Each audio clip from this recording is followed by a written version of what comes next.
Antoine Léaumont, député La France Insoumise de l'Essonne, merci d'avoir accepté notre invitation. Vous étiez, vous, sur les Champs-Élysées? Vous avez eu peur? Non, du tout. Enfin, moi, j'étais assez loin de ces pillages. Et par ailleurs, je tiens à le dire parce qu'on a essayé de me faire dire le contraire de ce que je voulais dire. Moi, je suis pas d'accord avec ce type de comportement qui vous condamnez ces violences? Et bien sûr.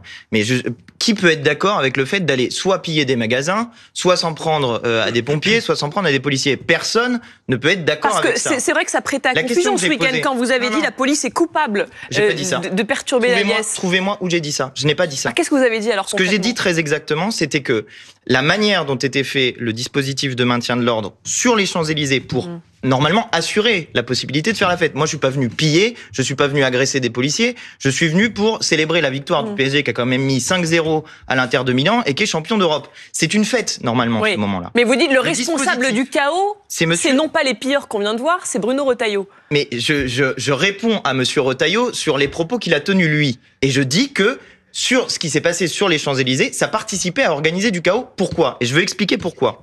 Le dispositif de sécurité qui était fait, en soi, il y avait des éléments qui étaient des bons éléments. C'est-à-dire que, par exemple, était bloquée la circulation à l'entrée des Champs-Élysées. C'était mal expliqué, néanmoins. C'est-à-dire que, quand vous arriviez sur les Champs-Élysées, vous aviez l'impression qu'on vous bloquait l'accès aux Champs-Élysées. Ce qui, déjà, commence à créer des tensions. Il fallait passer sur le côté du dispositif, mais ça n'était pas expliqué. Et je répète ce que nous disons depuis maintenant plusieurs années avec nos camarades de la France Insoumise. Il faut renforcer les dispositifs techniques de la police, notamment pour mieux expliquer ce qui se passe quand il y a des grands mouvements de foule, comme ceux qui peuvent avoir lieu.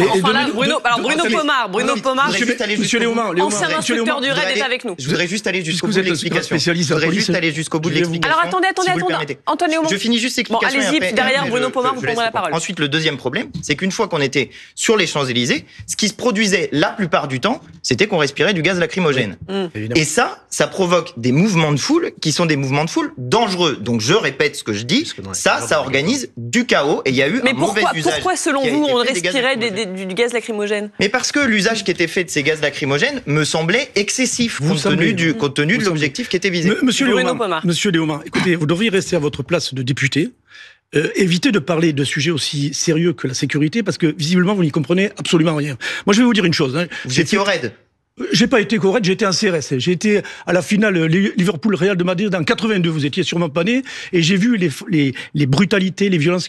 Donc je connais parfaitement le dispositif. Et je suis introduit dans tous les services de police parce que je vais sur le terrain voir ce qui se passe. Est-ce que, une fois, dans votre vie de député, vous êtes allé passer 24 heures avec une compagnie de CRS, comme l'a fait un député socialiste il y a peu de temps? Alors moi, est-ce que vous l'avez fait? Non, juste, attendez, laissez-moi terminer. Ça, c'est un premier élément. Par exemple, puisque vous êtes député d'Essonne, est-ce que vous êtes allé passer du temps avec les BAC? Parce que les BAC étaient présents, par exemple, pour savoir ce que c'est vraiment le travail. Avant de critiquer les dispositifs de police, monsieur Léaumont, vous ne connaissez absolument rien. Vous dites que vous avez été gazé sur les Champs-Élysées à cause de la police.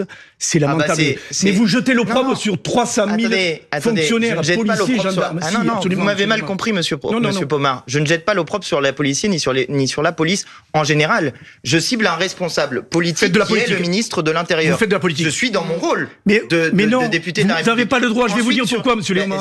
Parce qu'on parle de la police, on parle d'un service de l'État qui assure notre sécurité. Permettez-moi de vous dire que quand on est député, quand on vote précisément les budgets de la police, enfin quand on peut les voter, puisque en général on nous mais vous tapez sur la police, avec des 40... Non, je rends la responsabilité au niveau LS. Vous ne vous rendez pas compte de l'impact que ça. Mais par ailleurs, monsieur Nunez a eu des propos bien plus mesurés que le ministre de l'Intérieur lui-même, puisque lui dit... Ce qui vous a choqué, c'est quoi? C'est le terme de barbare? Le terme de barbare, c'est Bruno Retailleau. La manière qu'il a eu de, à mon sens, mettre de l'huile sur le feu avant même que le match ne soit fini, ça n'est pas un comportement normal et respectueux de ministre de l'Intérieur. Comment vous appelez l'individu qui a sauté sur le pompier? C'est pas un barbare, un voyou, un décérébré pour vous?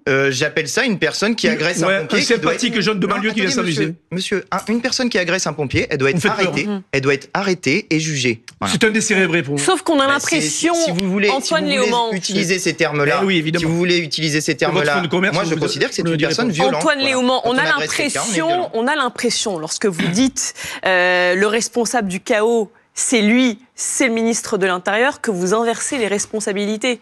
Non, je n'inverse pas les responsabilités. L'article L211-10 du Code de la sécurité intérieure dit que quand il y a des dégradations dans ce type de rassemblement, c'est l'État qui est responsable. Donc, le responsable du bazar Celui qui est le responsable politique du bazar, c'est monsieur Retailleau. Maintenant, je répète, je ne suis pas d'accord avec le comportement des gens qui vont piller des magasins ou agresser et des policiers et des pompiers. Il y a une minorité de jeunesse des banlieues qui viennent, qui sont ultra violentes. Moi, je les côtoie tout au long de l'année. Mais parce qu'elles viennent des banlieues, monsieur.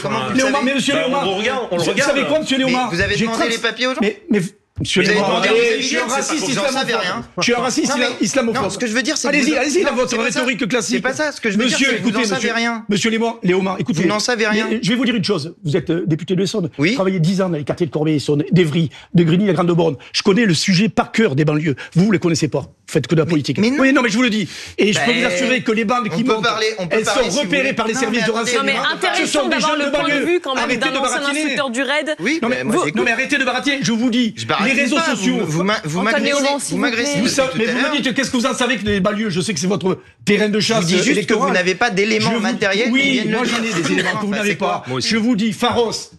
Quels sont vos éléments alors les réseaux sociaux, on le voit, tout se rassemble pas. Mais on le voit à quoi? Mais c'est vrai, mais c'est comme ça que se réunissent les jeunes dans les banlieues. Mais ça prouve que vous ne connaissez rien au sujet. Allons jusqu'au bout de l'idée. Vous pensez les jeunes de banlieue, ils viennent juste pour casser ou ils viennent pour célébrer le match pour l'essentiel? Ne faites pas l'amalgame. Islamiste, mais pareil. Moi, j'ai pas parlé d'islam. Attendez, je vous dis simplement qu'il y a une minorité de jeunes des banlieues qui viennent. Il y a une minorité de jeunes. Si vous considérez ceux qui ont attaqué Foot Locker, ce sont de gentils jeunes. Je dis pas que c'est des gentils jeunes. Je vous laisse la parole. Vous me donnez des propos que je ne tiens pas. Mais si. Vous me donnez toujours ambigu dans vos propos. Attendez, je voudrais juste aller jusqu'au bout. Il y a des jeunes, il y a beaucoup de jeunes qui sont venus de partout. Mais oui, mais tout le monde sait ça. Il y a une minorité, mais une infime minorité de gens qui sont allés péter des magasins et voler des trucs dans les magasins. Et c'est cela que chasse la police. Et c'est condamnable. Et c'est cela que chasse la police, monsieur Léomar. Il y a des gens qui ont agressé des policiers. Et c'est condamnable. L'essentiel, la majorité des jeunes, y compris de banlieue qui sont venus à Paris, sont venus pour faire la fête. Mais quand vous le dites, monsieur Léomar, quand vous dites que j'ai été gazé sur les Champs-Élysées, vous savez pourquoi vous avez été gazé? S'il vous plaît, s'il vous plaît. Correctement une phrase. On ne peut pas laisser dire n'importe quoi. Ça devient inaudible. Alors, allons-y. Monsieur Léomar, on va pas vous laisser dire n'importe quoi. Allons-y dans le détail. Pourquoi vous avez été gazé sur les Champs-Élysées? Parce que les policiers vous ont reconnu, peut-être? Bruno Pomar, s'il bien vous plaît. sûr que non. Allons-y dans le détail. Je vous dis c'est quoi ma soirée. Moi, j'étais à Strasbourg-Saint-Denis. Pour ceux qui ne connaissent pas Paris, il faut remonter les grands boulevards pour aller jusqu'aux Champs-Élysées. On remonte les grands boulevards, c'était globalement tranquille, même s'il y avait des gens partout sur les rues. C'est normal, les stations de métro étaient fermées, on ne pouvait pas y accéder en métro, et c'est logique pour assurer la sécurité. On arrive à Madeleine, déjà il y avait du gaz. Oui. Donc déjà, vous commencez à être un petit peu... Il y a des mouvements de foule dans tous les sens. Vous arrivez aux Champs-Élysées, vous ne comprenez pas au début pourquoi vous ne pouvez pas rentrer sur les Champs-Élysées. Il faut faire le tour, on arrive sur les Champs-Élysées, boum, du gaz. Comment voulez-vous que les gens... À votre avis, pourquoi il y avait du gaz lacrymogène? Le problème, c'est que vous inversez un peu la responsabilité, Antoine Léomar. L'état-major de la préfecture. Vous savez comment ça fonctionne? Oui, bien sûr. Bon, l'état-major, la préfecture qui décide des choses, s'il y a du gaz dans l'air, c'est pas parce que les policiers ont envie de s'amuser à balancer du gaz. C'est parce qu'il y a eu dispersion sûrement d'un groupe violent et vous êtes passé à ce moment-là. C'est pas la volonté de gazer, vous comme les autres. Je peux vous dire ce que j'ai vu moi? Oui, allez-y.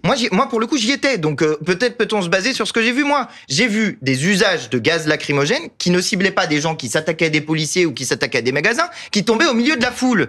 Donc ça, c'est problématique ou c'est pas problématique?